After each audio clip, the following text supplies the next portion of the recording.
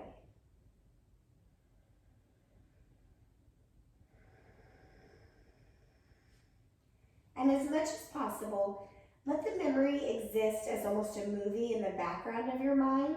We want the focus to be on the feeling of joy. And I want you to just rest in joy.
Come back into your body.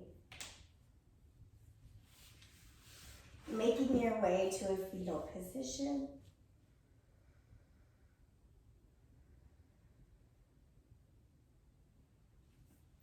Press up to a simple seat.